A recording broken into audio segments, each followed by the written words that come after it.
श्वेत का चरित्र आप लोग सुने होंगे। राजा श्वेत जो भगवान शिव की आराधना में डूबे रहते, दिन रात भगवान शंकर की आराधना, शिव जी का स्मरण करना, शंकर का भजन करना, शंकर की स्मरण करना, शंकर भगवान को ले जाकर जल चढ़ाना।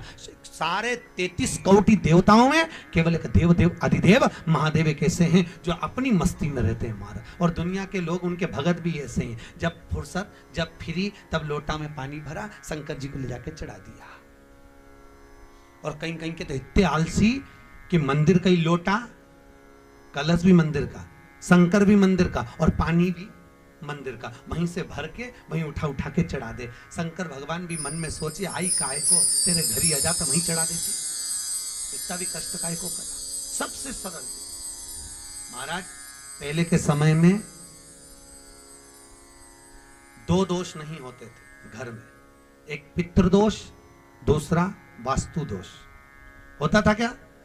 पहले घरों में 2 दोष नहीं होते थे, ना पितृ दोष होता था ना वास्तु दोष होता था। आज के जमाने में लोग मकान बनाते हैं, घर बनाते हैं तो वास्तु शास्त्री को बुलाते हैं, नक्शा बनवाते समय कहते हैं वास्तु के हिसाब से मकान बनाना, वास्तु के हिसाब से घर बनाना। तो पहले के जमाने में तो लोग मकान बनाते हैं, जिसका मन होता था, पिताजी का मन होता यहाँ बाथरूम बना दो, वहां बाथरूम बना दी, यहाँ पर ये बना दो, हॉल बना दो, वहां हॉल बना दिया, जहां रसोई घर बनाना वहां रसोई घर बना दिया। पिता का मन, घर के लोगों का मन, बुजुर्ग का मन वहां बना देते थे। पर आज के जमाने में मकान पूछ कर बनाया तो भी घर में रत्ती भर की शांति नहीं, घर में रत्ती भर की लक्ष्मी नहीं, घर में रत्ती भर का सुकून नहीं। घर से बाहर रहती शांति रहती, घर की जैसी अंदर घुसी वैसी अशांति चालू।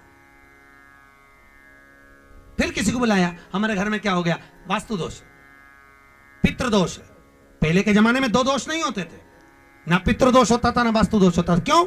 क्योंकि घर के लोग घर के मटके में से, हंडे में से, परिंडे में से, मटके में से पानी लेते थे और पानी ले जाकर अपने घर में से लेकर जाकर शंकर को चढ़ाते थे। तो घर का जो मटका होता है, पानी भरने का जो मटका पात्र होता है, वो पितरों का स्थान होता है। और घर में से जब पानी लेकर जाते थे तो पूरे घर का वास्तु दोष उस पानी के अंदर जाता था, और घर के मटके में से पानी ले जाते थे तो पितृदोष उसमें समाहित होकर चला जाता था। शंकर को चढ़ाने से वास्तु दोष और पितृदोष दोनों समाप्त हो जाता था महाराज, दोनों।